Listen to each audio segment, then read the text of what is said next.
નમસ્કાર દર્શક મિત્રો, હું છું મહેશ ઠાકોર અને આપ જોઈ રહ્યા છો the Times of Mahisagar news.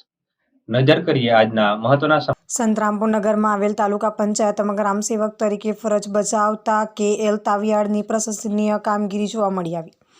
સૂત્રો દ્વારા મળતી માહિતી મુજબ સંતરામપુર નગરમાં આવેલ તાલુકા પંચાયતમાં ગ્રામસેવક તરીકે ફરજ બજાવતા કે.એલ. તાવિયાડની પ્રશંસનીય કામગીરી જોવા મળી આવી હતી.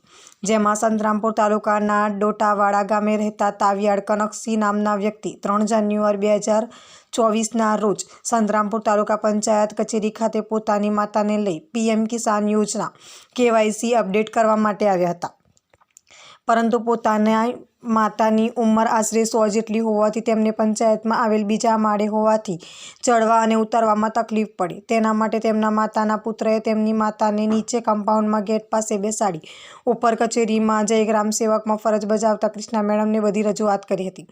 જેથી આ સંતરામપુર તાલુકા પંચાયતમાં ગ્રામસેવક તરીકે ફરજ બજાવતા ક્રિષ્ના મેડમે કામની રજૂઆત કરવા આવેલ ભાઈની વેદના સાંભળી આ મેડમ તાત્કાલિક પોતાની ઓફિસની ખુરશી છોડી ખુશી નીચે ઉતરી આવ્યા હતા અને આવેલ માતાને KYC અપડેટની કામગીરી કરી આપી હતી. જેથી આ બાબતે આવેલ માતાએ તથા તેમના પુત્રએ ક્રિષ્ના મેડમનો ખૂબ આભાર વ્યક્ત કર્યો હતો અને તે કામગીરી કરી રહ્યા છે તે તસવીરમાં નજરે પડે છે. આપના વિસ્તારના પડે સમાચાર જોવા માટે અમારી channel the Times of Mahisagar ન્યૂઝને લાઇક, શેર અને સબસ્ક્રાઇબ કરો.